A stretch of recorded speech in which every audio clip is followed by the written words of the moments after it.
జిల్లా మైలవరం మండలం కంబాలన్ దన్నిలో 3 ఏళ్ల బాలికపై అత్యాచారం జరిగింది. పెళ్లి ఉందని బాలికతో పాటు కుటుంబ సభ్యులు కంబాల దిన్నెకు వెళ్లారు. ఈ క్రమంలోనే పెళ్లి మండపం బయట ఆడుకుంటున్న బాలికకు ఓ వ్యక్తి అరటిపండు ఇస్తానని ఆశ చూపించి ముళ్ల పొదల్లోకి తీసుకువెళ్లి అత్యాచారం చేశాడు. విషయం బయటపడుతుందని బాలికను హత్య చేసేశాడు. దీనిపై పోలీసులు కేసు నమోదు చేసుకున్నారు. పోలీసుల అదుపులో అనుమానితుడు ఉన్నట్టుగా తెలుస్తోంది.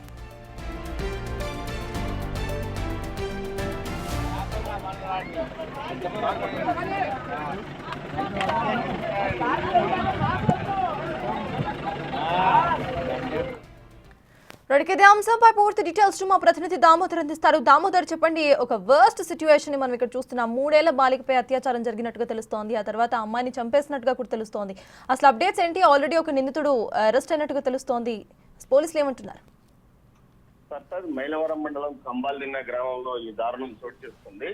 ఏదైతే జమ్మలమడుగు మండలానికి సంబంధించి ఒక వివాహం కోసం ఆ గ్రామానికి కంబాల్దిన్నకు వచ్చిన యువకుడు 3.5 సంవత్సరాల చిన్నారి బాలికపై అత్యాచారం చేసి ఆ అమ్మాయిని దారుణంగా చంపివేసిన ఘటన చోటు చేస్తుంది. దీంతో గ్రామస్తులు కానీ పెళ్లికి వచ్చిన వారు నిందితుడిని పోలీసులకు అప్పగించారు. మొత్తం మీద వివాహం ఏదైతే సంతోషాల మధ్య జరగాల్సిన వివాహం కన్నీటిగా మారిపోయిందని చెప్పవచ్చు. మొత్తం మీద ఈ ఘటనపై పూర్తి స్థాయిలో అటు పోలీసులు విచారణ చేస్తున్నారు. ఏ విధంగా అమ్మాయిని తీసుకెళ్లాడు, ఎక్కడ చంపివేశాడు అన్న ఘటనపైన క్లూస్టింగ్స్ దర్యాప్తు కొనసాగుతుంది.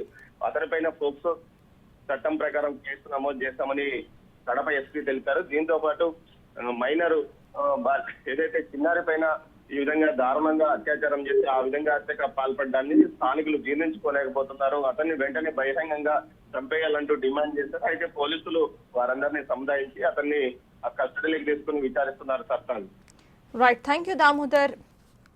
సిఎస్ కడప జిల్లా మైలవరం మండలం కంబాల దిన్నెలో ఈ ఘటన చోటు చేసుకుంది. 3 ఏళ్ల చిన్న బాలికపై అత్యాచారం చేసి ఆ తర్వాత విషయం బయటకు తెలుస్తోంది అనుకుంటూ చంపేశాడు. ప్రెజెంట్ అనుమానితుడిని అయితే పోలీసులు పట్టుకున్నారు. ఆయనపై పోక్సో కేసు కింద ఇటు కేసు నమోదయ్యే అవకాశం కనిపిస్తోంది.